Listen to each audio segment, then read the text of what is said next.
but isn't Didier the real man? Or is the man beyond the man? Or is the man or the woman beyond the man? But for now, it's simple because we did not want to scare the very last two that we're still looking for. We had warrant of arrest for the last two. We have two spotters that were part. One of the spotters was inside the restaurant observing and watching Mr. of them. The spotter initially followed the Mr. Forbes from the airport on arrival, all the way to the hotel as well as to the restaurant. The strategy that we employed was that after identifying these six, we're going to look for parallel cases that they are involved in. And we're going to arrest them on those cases and keep them in custody, but don't charge them on the case that we're investigating, the main case.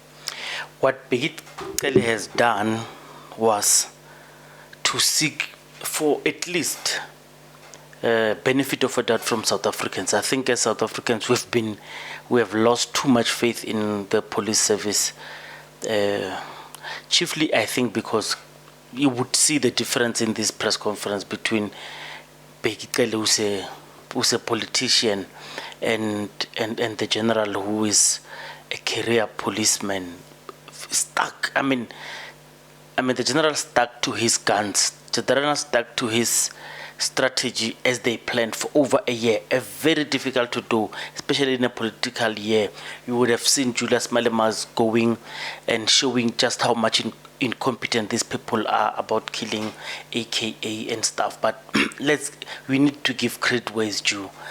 Bheki Cele's team has done so much work. It is just because it is very difficult for us as civilians to understand the work that they do. But believe me, he's done a great job. One of the things that they've done is they wanted to, they unpack how the 4 cars were taken down, and they all came in drips and drabs. Well, in terms of the efficiency, you would wonder how. Well, it's something that I'm not happy with by myself, but I want to tell you, I'm happy with what Bheki Cele's team has done. The general has led a team for over 12 months trying to keep a secret in this world of the global village, where what happens in another country automatically comes into another country in a split of a second. You would have seen the leaks coming from Swaziland saying this is in fact the truth, and court documents were taken out by the media there. That's why the general states that, and he congratulates South African media for understanding the protocol in terms of what is legal and what is illegal in terms of publishing people's names.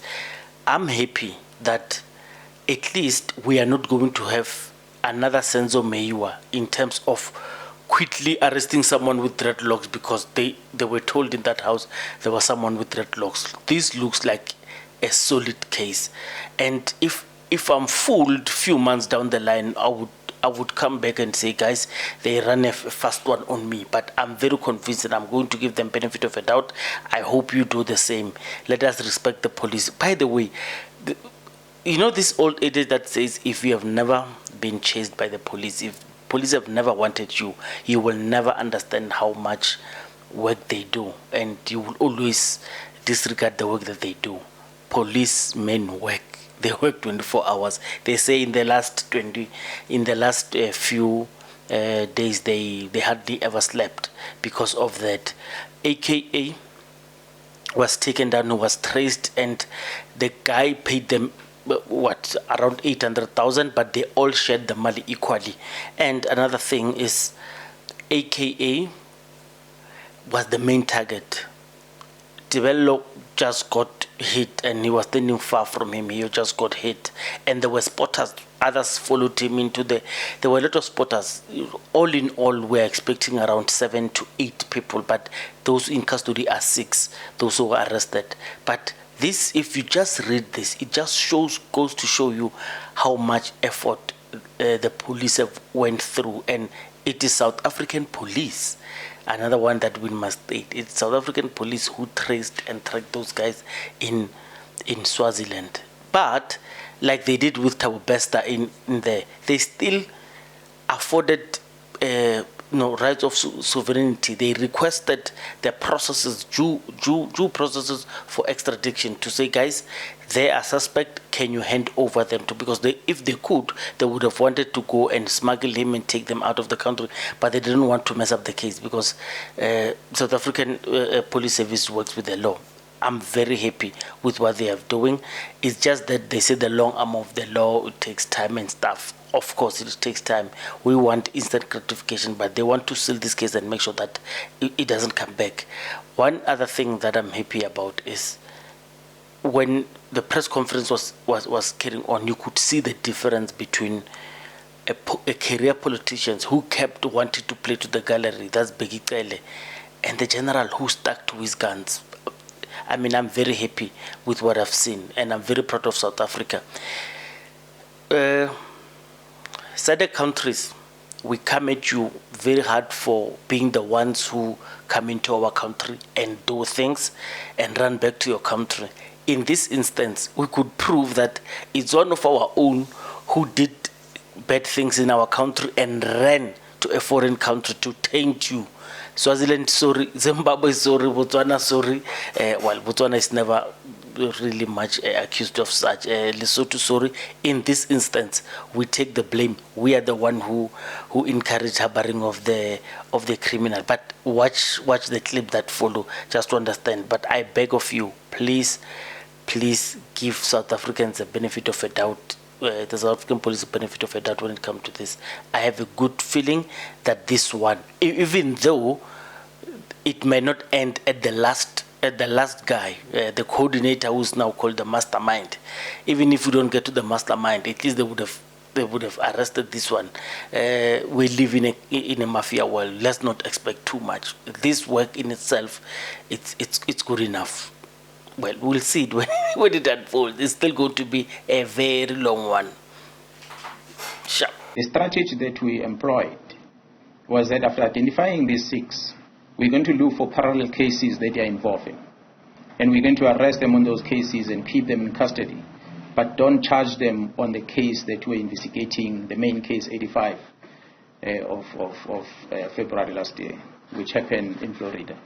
So the reason for that is because we wanted to make sure that we get almost all the suspects, especially the organizer of the hit. So after identifying everyone else, and we could realize that of the 6 suspects, at least 4 of them, we have parallel cases that we can link them with. So we started pursuing those parallel cases. One of them was the case that was talked about in the media, where we went to Cape Town and we arrested someone in Cape Town. I'm sure you might have heard about it. We brought them back here. We charged a person on a parallel case, but the very same person was linked to this case. But we didn't charge him on the case. So we went on with the rest of these arrests that we effected. The first one being the 22nd of April, where the organizer of firearms and vehicles, the person who was renting this out, was arrested and was charged on different cases, as well as most recently he's now been linked to this one of case 85. On the 24th of October, that's when we effected our second arrest. This was a spotter who was arrested also being involved in murder in another case that happened except the one that we are talking about. On the 14th of December, we arrested the third suspect. And that suspect was also linked with another murder case that happened in Mazimtoti, including, but we did not charge on this one that we are talking about today. On the 24th of February, maybe let me explain this one. After identifying the 2 suspects that we're looking for after chasing them the whole year, we found the house where they were hiding in Swaziland. So through information, we could spot them, and we got informers to tell them and give us their photos, and we could confirm their whereabouts. So because we wanted to follow the law, and I like South African media because you tend to understand now the law, that we can't be talking about things that are still in court, especially when individuals have not been charged. So in this case, we approached the NPA, an affidavit was prepared, and we submitted through Interpol in order to request the authorities in Swaziland to help us catch these 2.